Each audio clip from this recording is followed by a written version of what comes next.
Hello friends, welcome to Verma's online academy. दोस्तों, एक नई अपडेट है जेएसएससी की तरफ से। बड़ी अपडेट हम लोग कहेंगे। विज्ञापन संख्या 14/2023 जो है जेएसएससी ने प्रकाशित कर दी है। झारखंड महिला पर्यवेक्षिका प्रतियोगिता परीक्षा। दोस्तों, काफ़ी समय से जो है इसके बारे में सुना जा रहा था। जेएसएससी ने अपने एग्ज़ाम कैलेंडर में इसके बारे में जिक्र किया था। ठीक है, कहा गया था दोस्तों कि अगस्त के लास्ट वीक में, सेकेंड वीक में जो है इसका एग्ज़ाम का नोटिफिकेशन निकलेगा। हालांकि देर से सही, मगर आखिरकार जो है ये नोटिफिकेशन निकल गया है। ठीक है, 9 सितंबर को जेएसएससी ने एक आवश्यक सूचना जारी की है इसके बारे में। ठीक है, कहा गया है कि महिला बाल विकास एवं सामाजिक सुरक्षा विभाग रांची के अंतर्गत महिला पर्यवेक्षिका के रिक्त पदों के विरुद्ध नियुक्ति झारखंड महिला पर्यवेक्षिका प्रतियोगिता परीक्षा 2023 के लिए ऑनलाइन आवेदन 26/9 से 25/10 तक, यानी कि 25 अक्टूबर की मध्य रात्रि तक आमंत्रित किए जाते हैं। दोस्तों, इसमें हम लोग जो है कंप्लीट डिटेल देखेंगे कि कितने पोस्ट हैं, और साथ ही साथ हम लोग जानेंगे कि क्या नियुक्ति संबंधी जो शर्तें हैं ये क्या रखी गई हैं। ठीक है, एलिजिबिलिटी क्राइटेरिया क्या है, एज लिमिट क्या है, क्या पोस्ट का जो वेतनमान है ये क्या है। ठीक है, एग्ज़ाम कैसे होगा और कौन कौन लोग एलिजिबल होंगे, इन सभी के बारे में डिस्कस करेंगे। तो फिलहाल जो है ये हम लोग देख लेते हैं कि ये जो नोटिस जेएसएससी ने जारी किया है ये विज्ञापन संख्या 14/2023 है, और इसके द्वारा बताया जा रहा है कि इसका जो ऑनलाइन एप्लीकेशन है ये 26 सितंबर से शुरू होगा और 25 अक्टूबर तक चलेगा।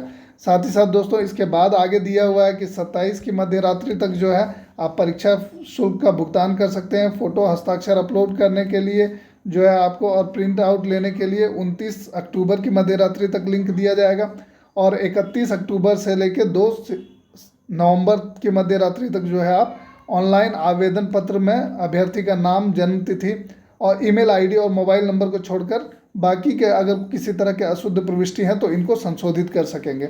ठीक है, तो आइए देख लेते हैं इसका ब्रोशर जो जेएसएससी ने जारी किया है क्या कुछ कहता है, कितने पदों के लिए वैकेंसी है, एलिजिबिलिटी क्राइटेरिया क्या है, इन सभी पर डिस्कस करते हैं।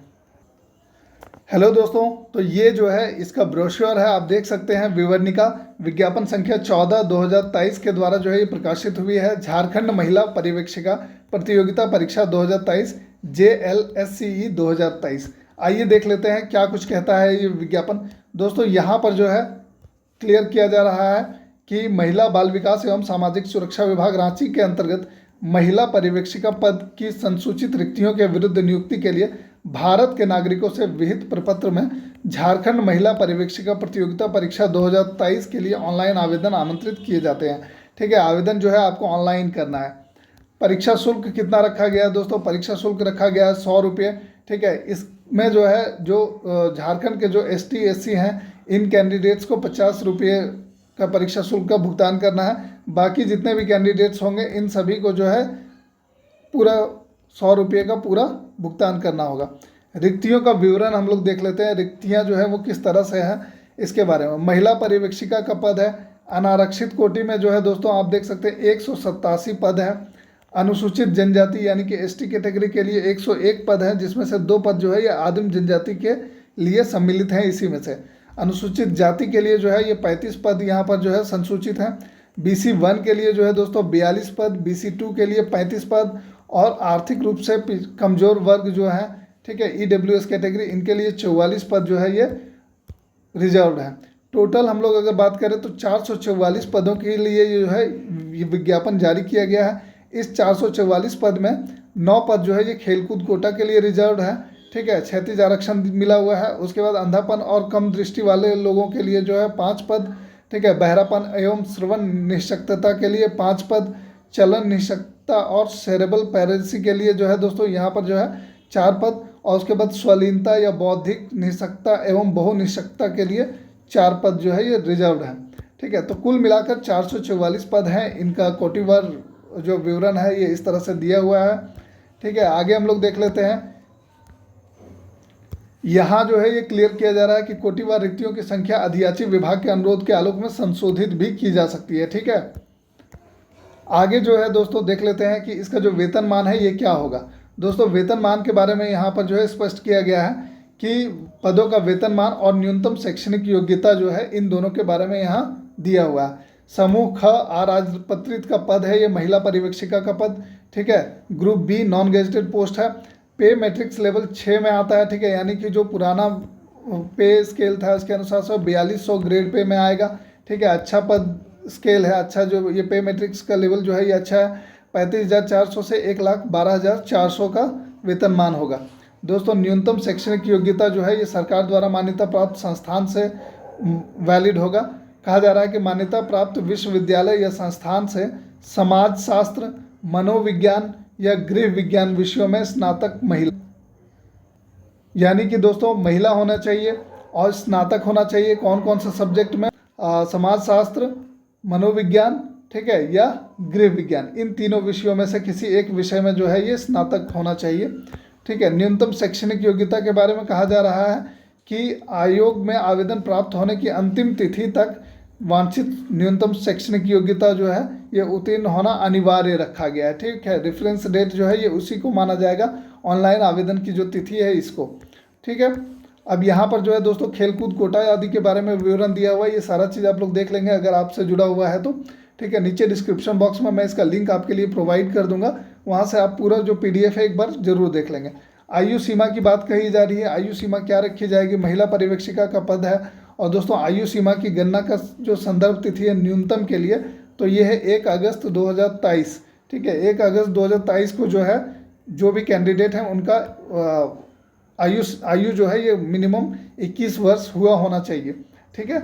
अधिकतम उम्र सीमा जो है इसकी गणना की संदर्भ तिथि रखी गई है 1 अगस्त 2019, तो 1 अगस्त 2019 को अधिकतम उम्र सीमा जो निर्धारित होगा उस उम्र सीमा से जो है ये नीचे के अभ्यर्थी ही जो है इसमें भाग ले सकेंगे, ठीक है। तो अधिकतम उम्र सीमा कुछ इस तरह से है, महिला कैटेगरी के लिए है, केवल ये जितने भी पद हैं ये महिलाओं के लिए हैं। तो महिलाओं के लिए जो है दोस्तों अनारक्षित, ठीक है, EWS, अत्यंत पिछड़ा वर्ग अनुसूची 1, पिछड़ा वर्ग अनुसूची 2, इन सभी के लिए जो है 38 वर्ष रखा गया है। और अनुसूचित जाति और जनजाति के लिए जो है दोस्तों महिलाओं के लिए 40 वर्ष का न्यूनतम अधिकतम उम्र सीमा जो है ये निर्धारित की गई है, ठीक है।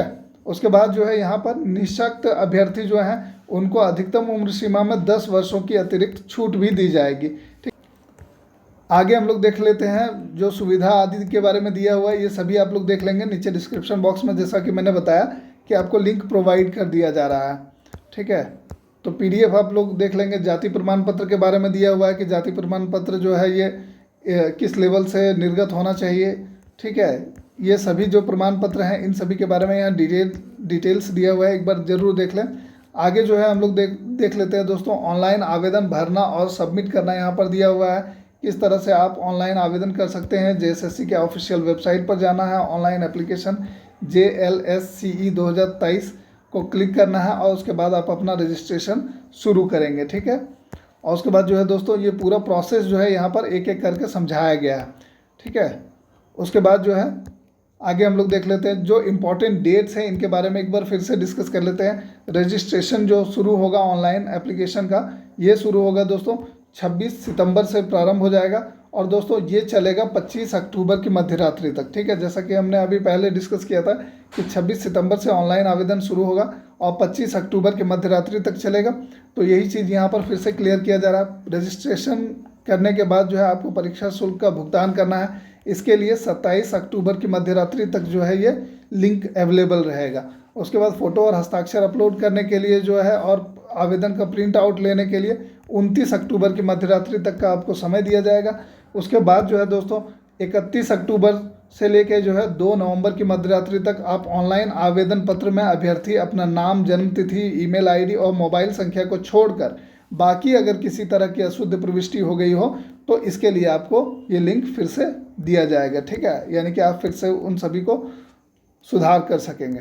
दोस्तों परीक्षा शुल्क भुगतान करने की जो प्रक्रिया है दी गई है कि इसको जो है ऑनलाइन पेमेंट करना। अब जो है सबसे इम्पॉर्टेंट जो पार्ट आ जाता है ये है परीक्षा का स्वरूप, किस तरह से जो है ये परीक्षा होगा, ठीक है, कितने पार्ट्स में होगा और ऑनलाइन होगा या ऑफलाइन होगा, इन सभी के बारे में हम लोग देख लेते हैं। दोस्तों JSSC ने जो अपना एग्ज़ाम कैलेंडर जारी किया था उसमें इस एग्ज़ाम के बारे में कहा गया था कि OMR आधारित ये परीक्षा होगी, मगर यहाँ पर जो है दोस्तों क्लियर किया जा रहा है कि आयोग द्वारा CBT आधारित जो है ये परीक्षा ली जाएगी, यानी कि कंप्यूटर बेस्ड टेस्ट लिया जाएगा। परीक्षा यदि विभिन्न समूहों में लिया जाता है तो अभ्यर्थियों के प्राप्तांक को नॉर्मलाइज किया जा सकता है, ठीक है, नॉर्मलाइज किया जाएगा। और उसके बाद जो है मेधा सूची में उनके प्राप्तांक के नॉर्मलाइज्ड अंक के आधार पर तैयार किया जाएगा तथा परीक्षा फल प्रकाशन के पश्चात नॉर्मलाइज्ड अंक ही दिया जाएगा। ये सभी यहाँ जो है स्पष्ट किया गया है। उसके बाद परीक्षा का स्वरूप और पाठ्यक्रम दिया गया है, किस तरह से एग्जाम होगा, इसका सिलेबस क्या होगा, इन सभी के बारे में विस्तृत रूप से दिया हुआ है। परीक्षा जो है एक चरण में होगा, ठीक है, जिसको हम लोग मुख्य परीक्षा कहेंगे। और परीक्षा में जितने भी क्वेश्चन है दोस्तों, ये सभी ऑब्जेक्टिव होंगे और मल्टी ऑप्शनल आंसर्स दिए जाएंगे, एमसीक्यूज आंसर्स होंगे, ठीक है। तो इसमें से एक आंसर जो है सही होगा। एक प्रश्न के लिए पूर्ण अंक जो है ये 3 अंक होगा, ठीक है। प्रत्येक सही के लिए आपको 3 अंक दिया जाएगा और अगर गलत आंसर करते हैं तो 1 अंक काट लिया जाएगा, यानी कि नेगेटिव मार्किंग होगा। भाषा विषयों को छोड़कर अन्य विषयों के प्रश्न जो है हिंदी और अंग्रेजी दोनों भाषा में होंगे, ठीक है। तो मुख्य परीक्षा किस तरह से होगा, मुख्य परीक्षा के लिए 3 पत्र होगा, ठीक है। जैसे कि सीजीएल के एग्ज़ाम में होना है, अगर आप लोग सीजीएल की भी तैयारी कर रहे हो तो आपको पता होगा सीजीएल के एग्ज़ाम में जिस तरह से एग्ज़ाम होगा इसी तरह का कंप्लीटली लगभग जो है इसी तरह का सिलेबस यहाँ पर भी रहेगा। तो 3 चरणों में एग्ज़ाम होगा, माफ़ कीजिएगा 3 पत्र होंगे, एक चरण में एग्ज़ाम होगा मुख्य परीक्षा, ठीक है। टोटल 3 पत्र होंगे, 3 क्वेश्चन पेपर होंगे। पेपर 1 जो है दोस्तों ये just like graduate level exam के जैसा ही होगा, ठीक है। पेपर 1 जो भाषा ज्ञान से जुड़ा हुआ होगा, 120 क्वेश्चन होंगे, 2 घंटे का समय दिया जाएगा। हिंदी भाषा ज्ञान 60 और अंग्रेजी भाषा ज्ञान जो है 60। मात्र क्वालिफाइंग होगा, बस आपको इसमें पास कर जाना है। मिनिमम जो है आपको 30% अंक जो है ये प्राप्त करना है। नेक्स्ट आ जाता है दोस्तों पेपर 2। पेपर 2 में जो है आप किस तरह से कौन सा सब्जेक्ट का चयन करते हैं। ये बहुत सारे भाषा दिए हुए हैं, ठीक है। इन भाषाओं में से किसी एक भाषा को आपको चयन करना है।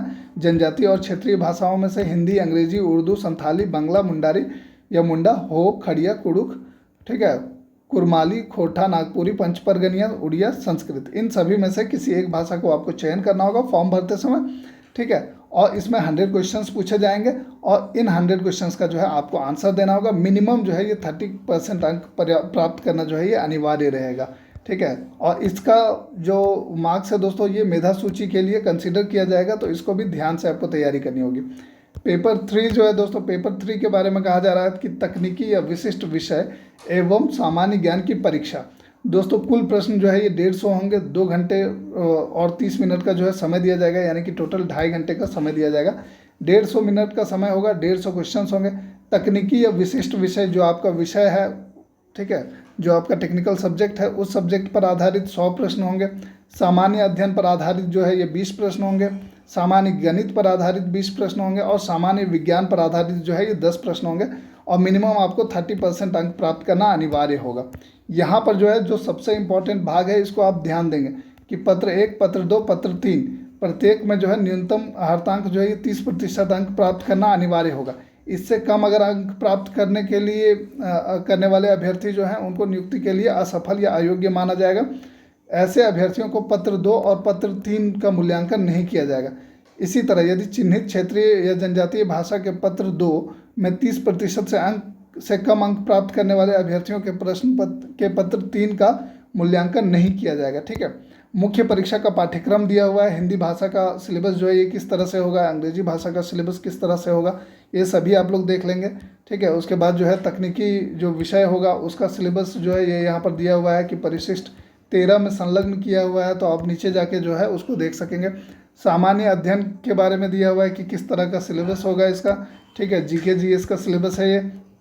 उसके बाद जो है दोस्तों स्पष्ट किया गया है कि यहाँ पर झारखंड राज्य से संबंधित सामान्य ज्ञान जो है ये इसी में इंक्लूडेड होंगे। उसके बाद है सामान्य विज्ञान, तो सामान्य विज्ञान भी जो है एक सेक्शन है। सामान्य गणित तो ये भी एक सेक्शन है, ठीक है। तो इन सभी की आपको तैयारी करनी होगी अगर आप इसमें सफल होना चाहते हैं तो, ठीक है। दोस्तों एक जो इम्पोर्टेंट भाग जो अभी मिस हो रहा था वो ये है कि मुख्य परीक्षा के आधार पर मेधा सूची का निर्माण होगा। यहाँ पर जो है स्पष्ट किया गया है कि प्रश्न पत्र 2 जो कि चिन्हित क्षेत्रीय या जनजातीय भाषा है और प्रश्न पत्र 3 जो कि तकनीकी या विशिष्ट विषय और सामान्य ज्ञान में प्राप्त अंकों को जोड़कर समेकित अंकों के आधार पर सामान्य मेधा सूची यानी कि कॉमन मेरिट लिस्ट तैयार किया जाएगा। यानी कि दोस्तों पेपर 1 को जो है आपको बस पास करना है। पास करने पर क्या होगा, पेपर 2 और पेपर 3 जो है ये जांच किए जाएंगे। इन दोनों को भी अगर आप क्वालिफाई करते हैं यानी कि मिनिमम 30% अंक से ज़्यादा अंक लाते हैं तब जो है इन दोनों का टोटल मार्क्स जो है ये जोड़ा जाएगा और उसी के आधार पर मेरिट लिस्ट में आपका स्थान बनेगा। तो सबसे ज़्यादा ध्यान देने की ज़रूरत है आपको पेपर 2 और पेपर 3 में। दोस्तों पेपर 3 की अगर आप तैयारी करना चाहते हैं तो वर्मास ऑनलाइन एकेडमी में समय समय पर बहुत सारे वीडियोज़ जो है एजुकेशनल वीडियोज़ पब्लिश होते रहते हैं, तो इन सभी को जो है आप देख सकते हैं। ये वीडियो जो है आपके लिए हेल्पफुल साबित होंगे। तो दोस्तों ये था जेएसएससी द्वारा निकाला गया महिला पर्यवेक्षिका की वैकेंसी से जुड़ा हुआ एक महत्वपूर्ण अपडेट। दोस्तों उम्मीद है ये वीडियो आपके लिए इन्फॉर्मेटिव रहा होगा। वीडियो पसंद आया तो इसे लाइक कर दीजिए, साथ ही साथ हमारे चैनल वर्मास ऑनलाइन एकेडमी को अभी सब्सक्राइब कर लीजिए ताकि आने वाले सारे वीडियोज़ के अपडेट समय समय पर आपको मिलते रहें। धन्यवाद।